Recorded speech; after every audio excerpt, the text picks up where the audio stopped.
လို့ကြွေးရအေးမကြည့်ပါဘူးတော်တော်ရဲ့ဒီမှာတဲကုတ်ကလေးကိုလည်းအားနာပါအောင်အမေလေတန်နဲ့လေဒီမှာတဲခေါင်လန်သွားပါအောင်မယ်ဗျာ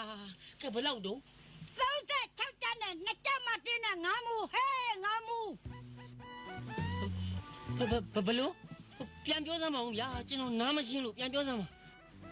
36ကျပ်ကအရင်လကယူတဲ့ကျွေးဟောင်း2ကျပ်မှတင်းကအခုလသားမှယူတဲ့ကျွေးစစ်9မူကလတ်လတ်တတ်ဒီနေ့ကြာနဲ့ကျွေးအဲ့ဒါတွေအားလုံးစမယ်ဆိုလို့ငါလာခဲ့တာဟဲ့ဒီလိုဆိုရင်လေဟိုညနေကြမှာတစ်ခေါက်ပြန်လှည့်လာခဲ့ပါလားဗျာနှုတ်မင်းကစမယ်ဆိုအဲ့လိုများတော့လေကျွန်တော်ကဘယ်တက်နိုင်မှာလဲလို့ညနေလာတော့ရမှာမို့လို့လားဒါတော့လေကာမတကာပေါ့ဗျာဘာပြောတယ်ဘာရတယ်လေဟုတ်တယ်လीကျွန်တော်ကရမယ်မရဘူးဘယ်လိုလုပ်ပြီးတော့အတက်ပြောနိုင်မှာလဲတော်တော်ရဲ့ဒါကာယကရှင်ကြသိမှာပေါ့ငါတော့မထင်ပါဘူးဒီအကောင်ကအရှောင်းအတိုင်းသိတ်ကောင်းတဲ့အကောင်ဒီတစ်ခါမရှောင်စီရပါဘူးတော်တော်ရဲ့ကျွန်တော်တာဝန်ယူပါတယ်ဒါနဲ့ဘသူလာတယ်လို့ပြောလိုက်ရမလဲကျေးဇူးရှင်ဒေါ်ပြူးလာတယ်လို့ပြောလိုက်သူသိတယ်ဒေါ်ပြူးနော်ဟုတ်တယ်ငါလည်းပြူးနေပြီလို့ပဲဟေးမှေးမြမှေးနေရင်ဒီအကောင်ကဘာမြပတ်ပြင်းနေမလားမသိ